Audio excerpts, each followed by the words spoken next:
Thank you, Chris. That was a lovely introduction. And I hope everyone here knows that I am very grateful and very honored to be included in this program. It has been almost 45 years since I worked here. It was my first museum job, and that was right after graduate school. And I, like many of you here, I'm sure, owe incredible debt to MESDA for all it has provided us in the way of research and documentation over the years. What MESDA has accomplished in the last 50 years, and I have to say that 50 years really isn't a very long time, and I'm not saying that just because of my age. But what it has accomplished in the last 50 years is truly amazing. All of its successes, of course, inspired by this man, Frank Horton, whose passion for the subject and his lifelong mission to bring recognition to the South's early material culture, but specifically its decorative arts, are well known. It's often said that Frank and his mother, Theodosia Tolliver's idea to found MESDA was triggered by an infamous remark, or perhaps I should say a scathing remark, which all of you know and can probably quote with me. Little of artistic merit was made south of Baltimore, made in 1949 at the Antiques Forum in Williamsburg by Joseph Downs. Interestingly, neither Frank nor his mother attended that forum, but heard about this incredible remark from others who had. And Downs is said to have clarified that statement after being asked the question of whether he made it out of ignorance or, what was the other word? What? That's right, prejudice. And he claimed it was ignorance, and he was right.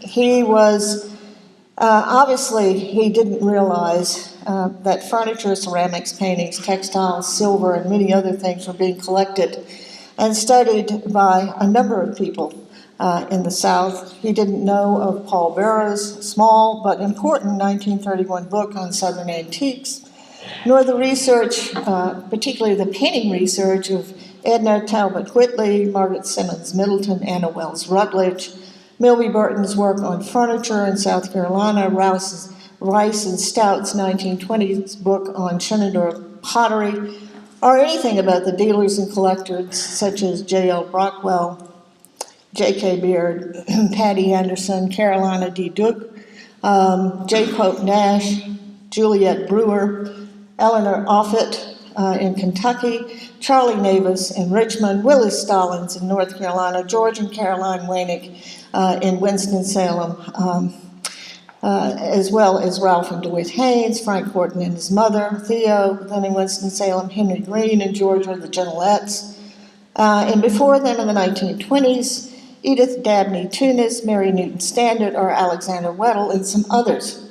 All of these folks were involved early on. And they were discovering really nifty, important stuff. And they were also interested in and discovering important documentation. And some of that documentation was published in their early books.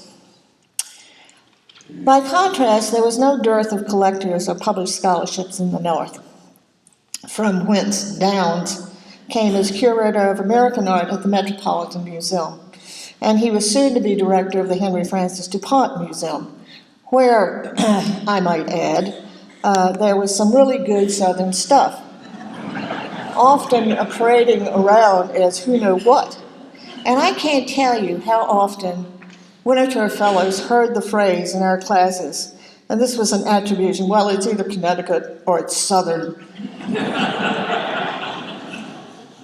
In response to the 1949 forum, and this was some 3 years later, Frank and his mother and others joined forces with the Virginia Museum of Fine Arts to mount the landmark 1952 exhibition, Furniture of the Old South, which was featured in the 30th anniversary issue of the magazine Antiques.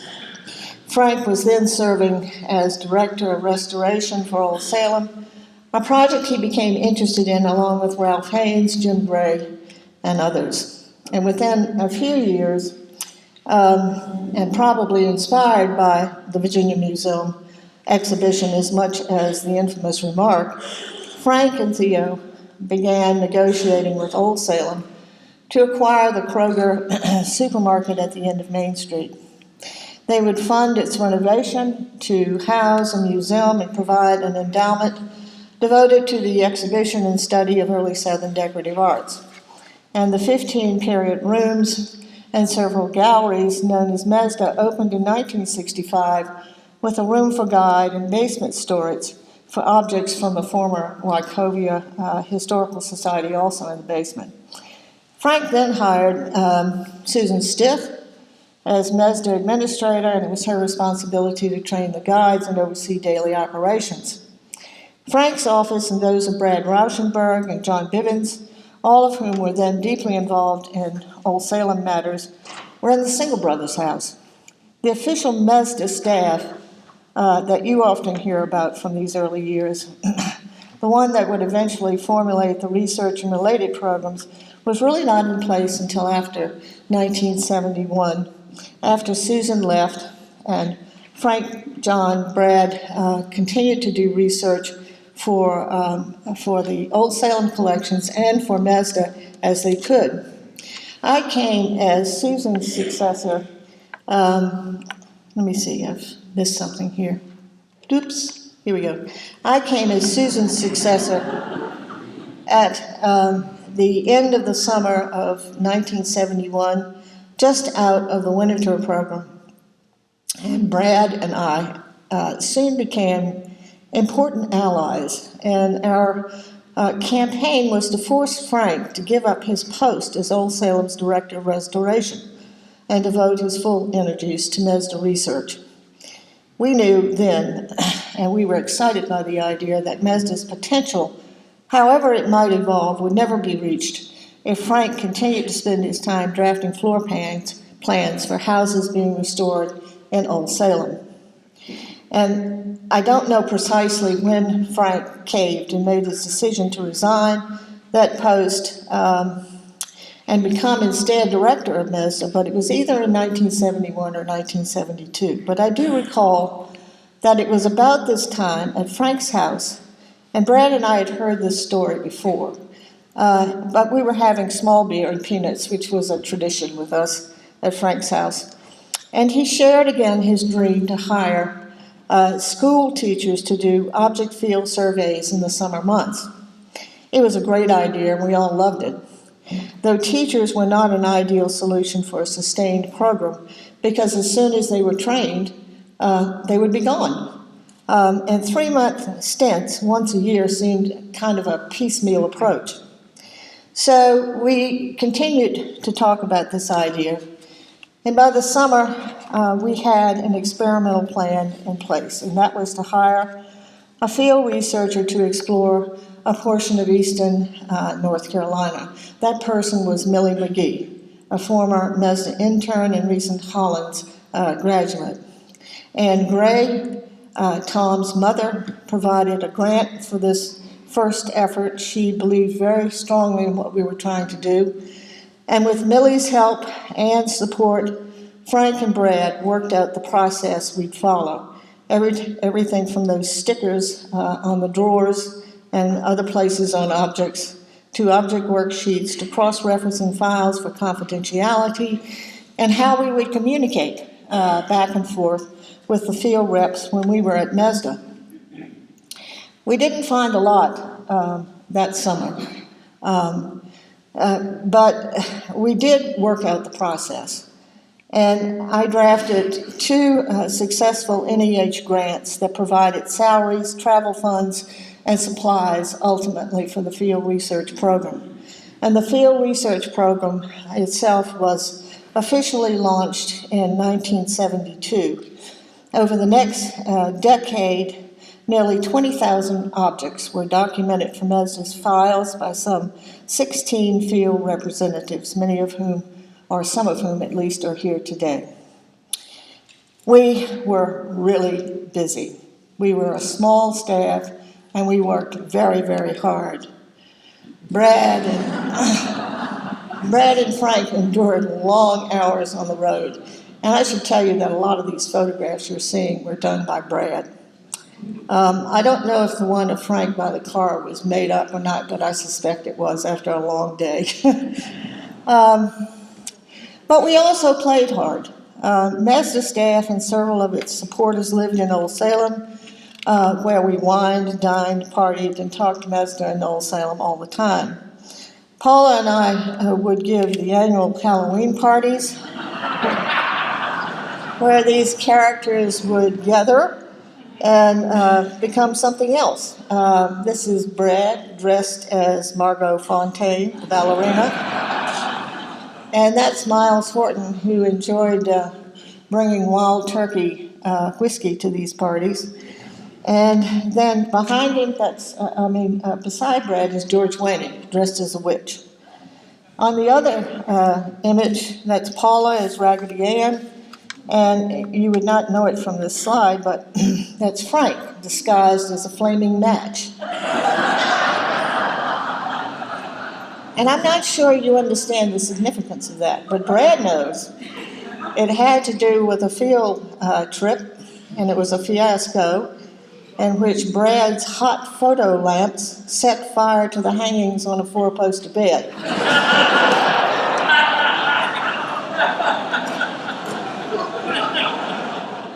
That was one of our most memorable trips, wasn't it, Brad? The field research program was only one of several ideas percolating and implemented during these years.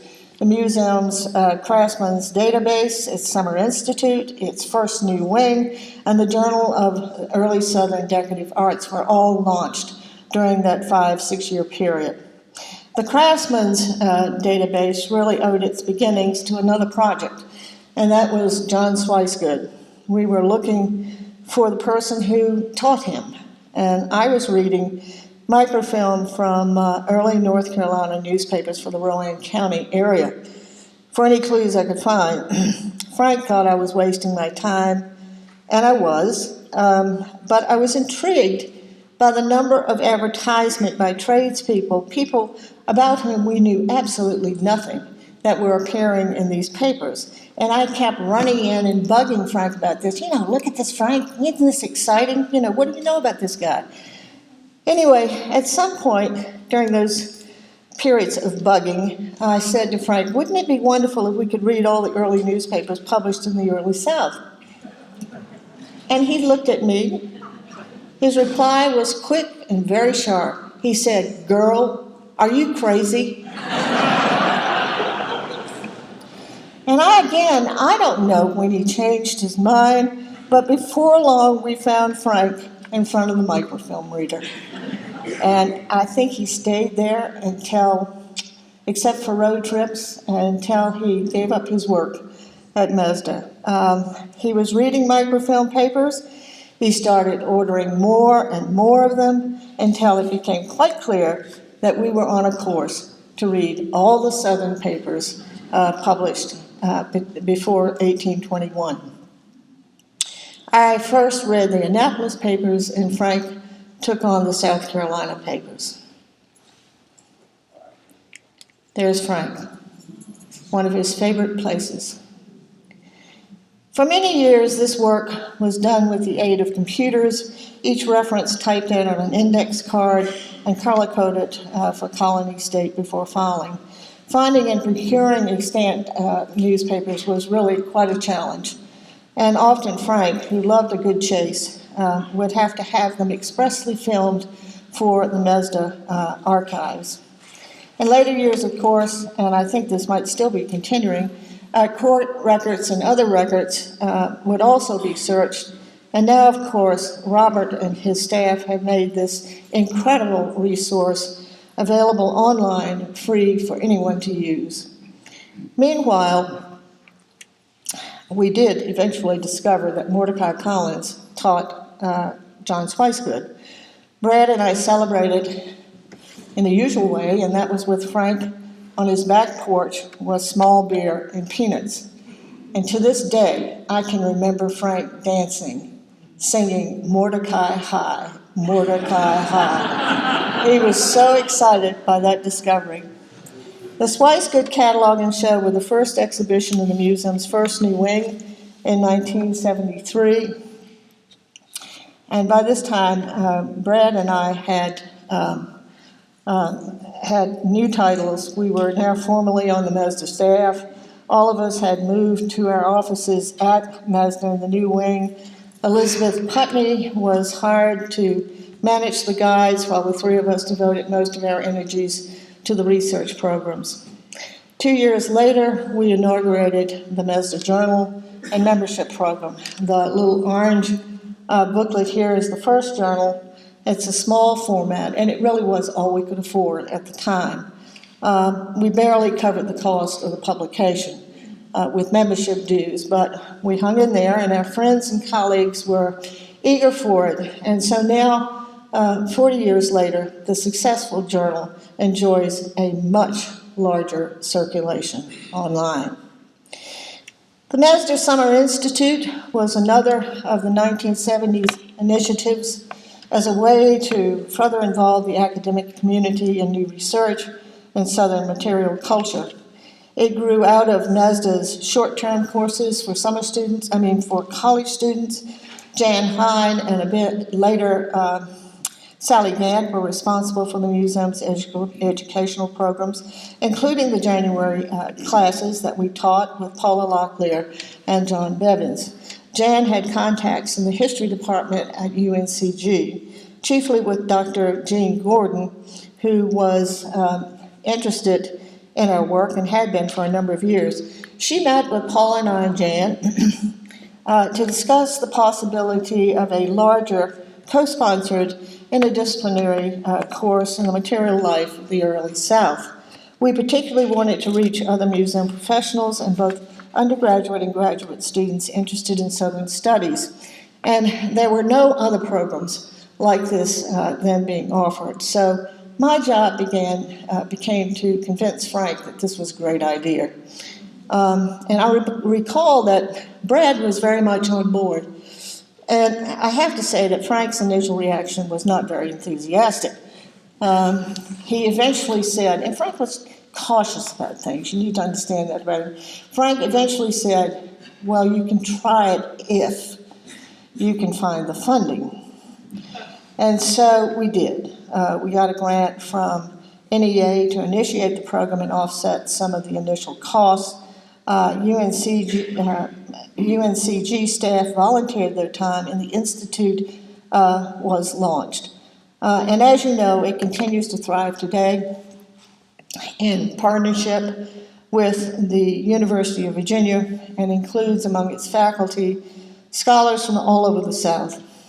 Frank did eventually come to absolutely love the Institute, and he saw its merits, and he saw the importance of training young scholars to carry on the research that he had loved and supported all of his life.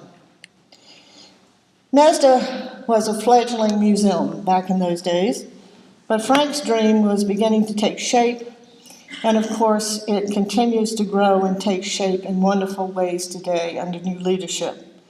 MESDA staff have always loved a challenge. They have always encouraged intellectual inquiry and found innovative ways to provide access to the South's material past for scholars and students, no matter where they are. I think it's fair to say that this institution has led the charge in Southern decorative arts studies and has put an end to one very tiresome myth.